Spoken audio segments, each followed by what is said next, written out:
ఏ రత్నం ఏంటి టెన్షన్ గా ఉన్నావు? వీర నరసింహనాయుడు భాషాబాయిల కేసు జడ్జిమెంట్ రేపే సార్. 20 సంవత్సరాల నుంచి ప్రతి వాయిదాకి గొడవలే. మీరంతా అలర్ట్ గా ఉండండి. Yes sir.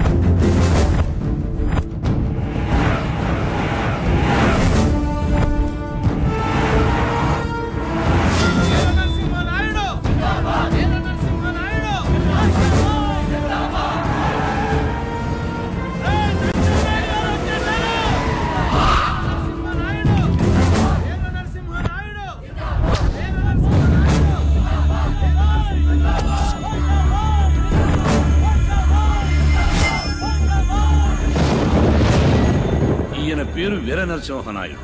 ఇతనికి 2 తమ్ముళ్ళు. అన్న కోసం ప్రాణం ఇస్తారు, అవసరమైతే ప్రాణం తీస్తారు. ఈయన పేరు భాష. వీళ్ళు భాషా సోదరులు. నమస్కారం నాయుడు గారు. నమస్కారం సార్. వీళ్ళిద్దరూ బద్ధశత్రువులుగా మారడానికి కారణం ఒకే ఒక వ్యక్తి. సరస్వతి. ఈవిడే సరస్వతి, వీర నరసింహనాయుడు చెల్లెలు. అమ్మలేని చెల్లెల్ని అన్నీ తానే పెంచాడు, విద్యాబుద్ధులు నేర్పించాడు, మంచి సంబంధం చూశాడు. కాని సరస్వతి భాషను ప్రేమించింది. ఈ విషయం అన్నయ్యకు చెప్పడానికి భయపడి పెళ్లి రోజు భాషతో వెళ్లిపోయింది. ఇది తెలిసి నరసింహనాయుడు తండ్రి ప్రాణాలు వదిలాడు. తండ్రి చనిపోయాడన్న బాధతో ఆవేశంలో నరసింహనాయుడు భాషాకాలు నరికాడు. ఆ కోపంతో సరస్వతి వద్దన్నా వినకుండా సరస్వతికి రావలసిన ఆస్తి కోసం కోర్టుకెక్కాడు భాష. దీంతో 2 కుటుంబాల మధ్య పగలు పెరిగాయి. 20 సంవత్సరాల తర్వాత కోర్టు భాషకి అనుకూలంగా తీర్పు ఇచ్చింది. అయ్యో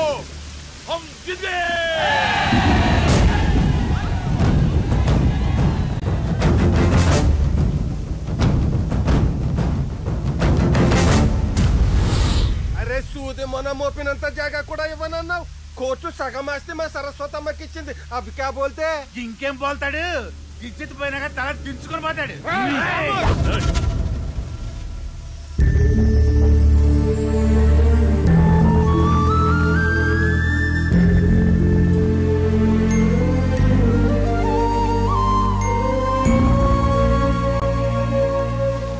సార్, ఈ రోజు నుండి వీళ్ళ గొడవలు ఆగిపోయినట్టే.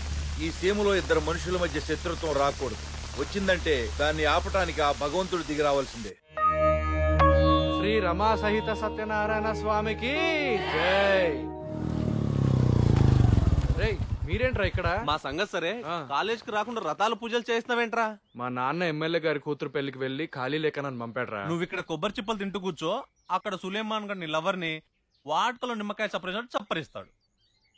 రేయ్ సులేమాన్, రేయ్ పగిలిపోద్దిరా నీకు. నేను ప్రేమిస్తున్నాను తెలుసు కూడా అపర్ణాన్ని తీసుకొని పబ్కి వెళ్తావా?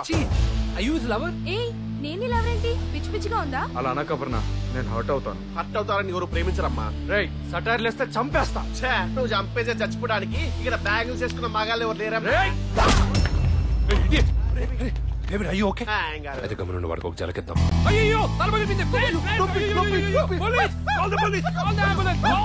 నిలబెట్టవేంట్రా? పోలీసులు వస్తా బొక్కలు దోస్తారు. ఆగ్రా, అసలే టెన్షన్ గా ఉంది. ముందు ఇక్కడి నుంచి ఎస్కేప్ అవుదాం. పద. అయ్యో పోలీస్! వాళ్ళు వెళ్ళిపోతున్నారు. పద, హాస్పిటల్ కి తీసుకెళ్దాం. హాస్పిటల్ తొక్క. వాడికి పోలీస్ అంటే ఇది, అందుకే కామెడీ చేద్దాం. ఆ నరసింహనాయుడు మీద కేసు గెలిచినందుకు చాలా ఖుషిగా ఉంది. ఈ హ్యాపీ మూమెంట్ లో మీ అందరికి ఏం కావాలో చెప్పండి. నాకు మక్కాకి వెళ్ళాలనుంది. నాకు పెద్ద నెక్లెస్ కావాలి. అలాగే. నీకేం కావాలి జరీనా? నేను ఒక్కటే హనీమూన్ పోతాయి. హనీమూన్ కి పెళ్ళాం ఒకటి వెళ్తూ మొగుడితే వెళ్తారు. హాయ్ అబ్బా, హాయ్ అమ్మి. ఏంటి అందరూ మంచి ఖుషిగా ఉన్నారు? రే బేటా సులేమాన్, మనం కేసు గెలిచాం. ఈ దినం నీకేం కావాలన్నా మీ అయ్య ఇచ్చేస్తాడు, అడుగు. అలాగే. నా కోరిక అమ్మ కోరిక కలిపి అమ్మే అడుగుతుంది. అమ్మా నీకేం కావాలో అడుగు, నాన్న కాదనరు.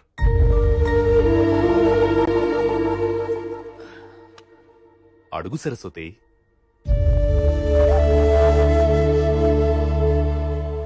అన్నయ్య కావాలి.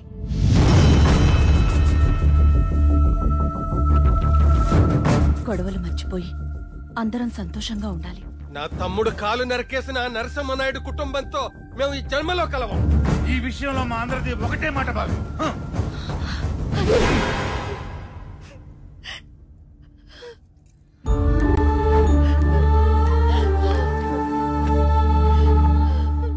బాధపడకమ్మా. ఎప్పటికైనా మీ నాన్న మావయ్యలు కలిసిపోతారని ఇప్పటి వరకు ఆశ పెట్టుకున్నాను. కానీ ఈ కోర్టు తీర్పుతో ఆ ఆశ కూడా చచ్చిపోయింది. ఈ కోర్టు తీర్పులు మనుషుల్ని విడగొట్టలేవమ్మా. నీ బాధను పోగొట్టే అవకాశం ఆ అల్లా నాకివ్వాలి. ఇస్తాడు.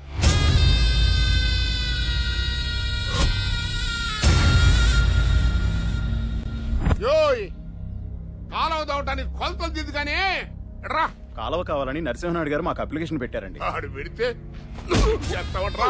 ఆ నరసింహనాయుడు వల్ల కాలువ వచ్చేస్తే అది ఈ ఏరియాకి దేవుడైపోతాడరా.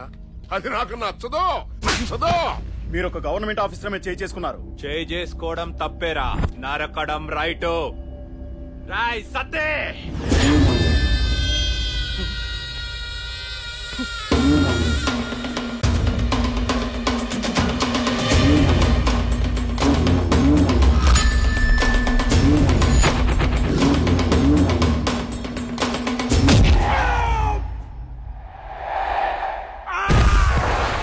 వచ్చాడు.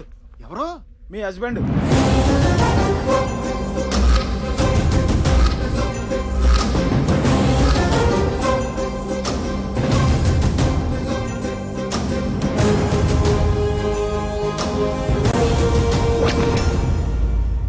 ఒకే గుద్దు బతికానని తెలుసుకోవడానికి 24 గంటలు పట్టుద్ది.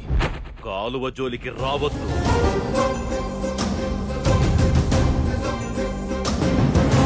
ఈ ఊరు కాలువ ఎట్టొస్తుందో నేను చూస్తాను. ఊరికి కాలువ రాకుండా ఆ రుద్రమనాయుడు అడ్డుపడుతున్నాడు. కోర్టులో ఓడిపోయాం. ఎందుకు ఇలా జరుగుతుంది? మీరేం కంగారు పడకండి సార్, మనం హైకోర్టుకి వెళ్దాం. అక్కర్లేదు. 20 ఏళ్లుగా మనమే గెలుస్తాం అన్నారు. ఏమైంది? ఆ భాషాగాడు గెలిస్తే మనం తలదించుకుని వచ్చేసాం. వెళ్ళిపోండి. అది కాదు సార్. ఏయ్, వెళ్ళిపో. మీరు వెళ్ళండి. అయ్యా, శని 4వ పాదం, రాహుకాలం, నరగోష్ఠి, టోటల్ డిజాస్టర్. అంటే రాహు కేతువు ఈ ఇంటిని రాత్రి పగలు కాన్సన్ట్రేషన్ చేశాయి. భూకంపం, సునామీ ఎంత డేంజరో ఈ రాహు కేతువుడు అంత డేంజర్. ఈ ఇంటికి అరిష్టం తొలగిపోవాలంటే ఏం చెయ్యాలి? మహాచండీ యాగం జరిపిస్తే బాగుంటుంది. ఈ ఇంటికి అంతా శుభమే జరుగుతుంది. అవునండి, శాస్త్రి గారు చెప్పేది నిజమే అనిపిస్తోంది. అలాగే జరిపించండి. శుభం. ఇంకా మీ ఇంట్లో అంతా మంచి జరుగుతుంది. నాకు 2 లక్షల క్యాష్ మిగులుతుంది. మేనేజర్ బంగారాజ్ ఎక్కడ?